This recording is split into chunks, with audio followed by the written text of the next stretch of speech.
I have a sort of personal mantra about well-being and moving things forward.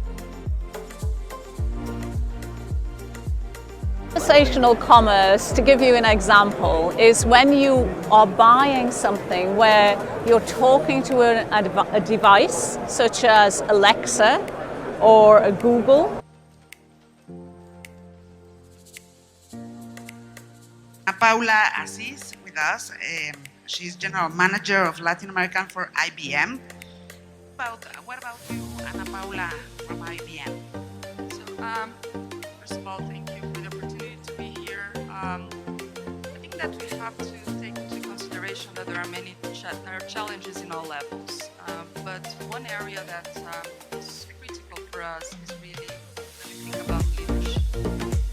Because when we talk about diversity and inclusion, we're really talking about significant cultural change.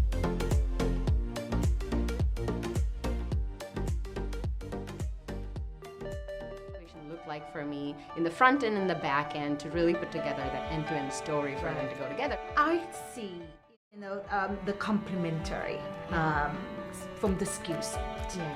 So now, given that we have, the customer facing the cybersecurity, the GDPR, now, moving to cloud, how complex, the whole IT environment. Is there any certain skill sets that you're looking, that ISV can bring, given that now SAM, they provide you with the asset, the asset management, what customer currently using in the IT environment. Yeah. Where's the area we can help customer optimize or drive cost saving, for example? Ultimately, what the customer is looking for is what is the differentiated value.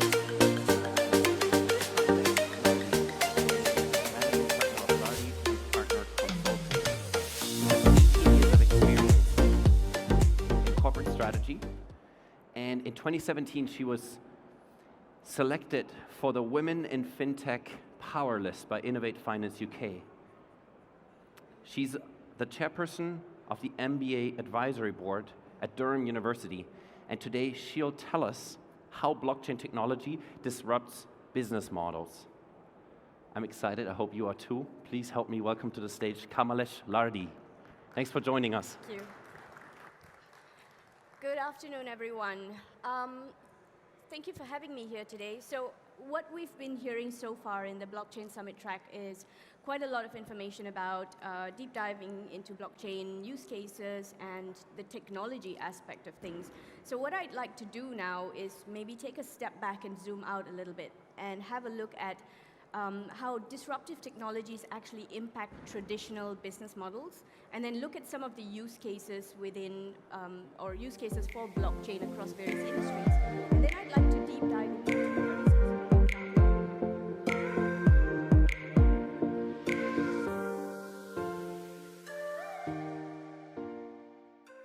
Houston Community College because business is my passion.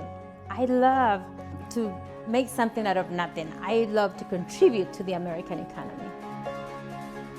Taking classes at Houston Community College, it helped me put this business plan together.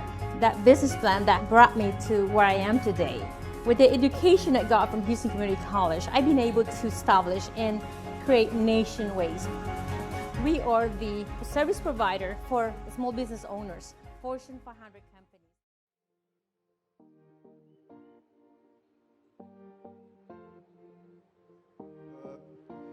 Thank you very much for having me here, Irene, and a great pleasure to be with you here today. Iceland, as was explained, in 2017 we passed what I think is a groundbreaking legislation, making it mandatory for companies to have an equal pay certification for their employees. And it is a significant change from the legislation that we have had for the past decades that have not been working on simply just banning pay discrimination without any further action. So now it's my real honour to introduce Minister Pénicaud, who is the Minister of Labour for France. Again, from a bio perspective, it's very interesting that you also spent many years at Danone from a business perspective. in HR as well, from 2008 till 2014, I saw.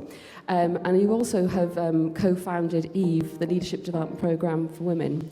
But in your role now, since 2017, you've really been driving a big overhaul, a very radical and innovative overhaul of the French Labour Code. So I'm delighted, Minister Pinnacle, please tell us about what you're doing. Thank you. Thank you very much. Thank you. First of all, I'm so glad to be back at the Global Summit of Women, to see so many friends with an outstanding French delegation, and all of you. Thank you, Arine, to give me this opportunity to speak with you of something that is so important for all of us. It's equal pay and equal opportunity of careers. Why is it so important? First, it's obvious. It's a question of social justice. There's absolutely no reason, no acceptable reason why a woman would be paid less than a man for the same value and the same work. It's obvious, it's not the case. And the second thing is that it's much more than that. Having the financial autonomy gives you the freedom. And without financial autonomy, you don't have the freedom. Freedom to choose your life, to fight against violence and harassment, freedom to have a future, freedom to give you the possibility to give a future for your children, especially the daughter. And it's very interesting to see that when IMF say that if all women were paid as men for the same jobs, it would be plus 3% of GDP worldwide. And guess what? How we invest the money more that could have? Most of the fund, it's about education, health, and at the end, it's common good. So it's good for, it's a question of social justice, but also a question of business, economy, and improvement of the world.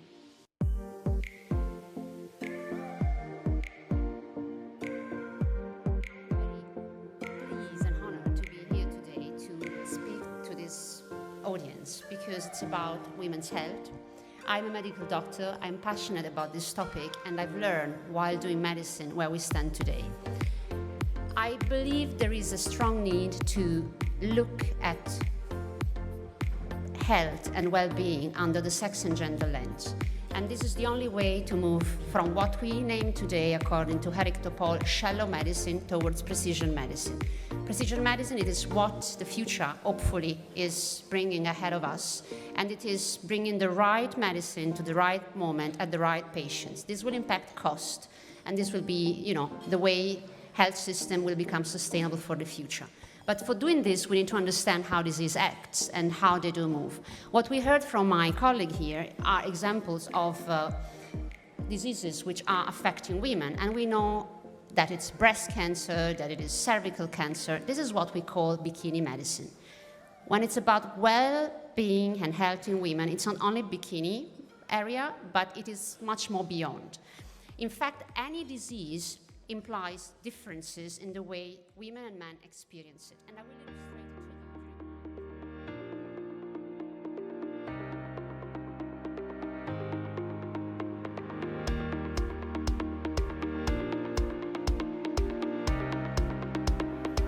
With me to talk about integrity at ABB are Diane de Saint-Victor, our General Counsel, and Hannah Altman, the Chief Integrity Officer. Diane, ABB used to talk a lot about compliance, and now we talk about integrity.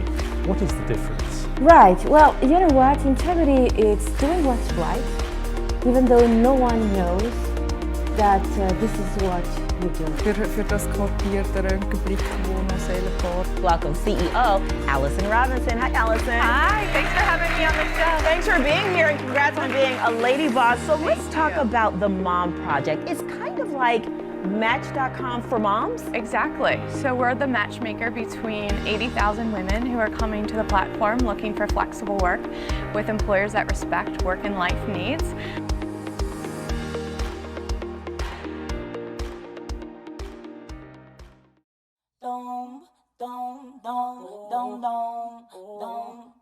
I wanna go back to Johnny Drive, eating crawfish and watching my so-called life.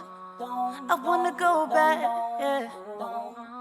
I wanna do all the things that I used to do. Stop waking up for Cali school. I want some snowballs, man. and some chameleon grip, or try to stop is cool. I wanna rock where the people don't judge you. They don't hang with you if they don't fuck with you. Parade season where they got the Zulu. Throw a beat at you if you're real rude. She's just a girl from the night, from the night, from the night. She's just a girl from the night. Just a king from the night. She's just a girl from the night, from the night, from the night. She's just a king from the night. Don't hold back, you tonight.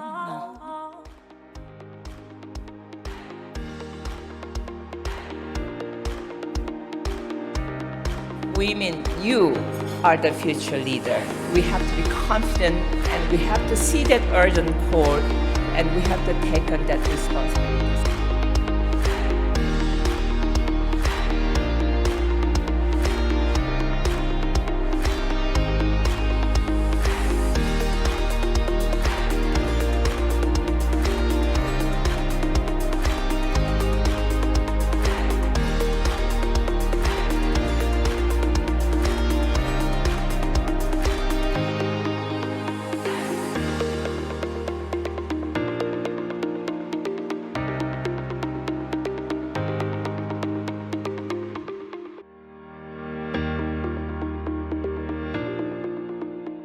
Share is the fact that, you know, many years ago I learned, and I think a lot of us have learned this valuable lesson, that building a business is all about building relationships, right? It's those very important connections that we make. And for a business owner who's sitting alone in her office working in a vacuum, that's a problem. You need to be connected.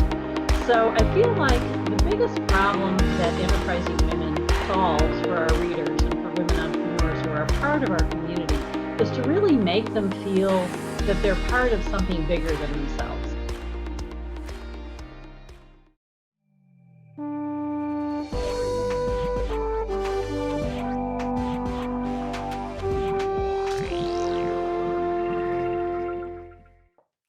Care concittadine e cari concittadini, il 23 settembre siamo chiamati a votare sull'iniziativa per la sovranità alimentare. I promotori that women face in every G20 economy.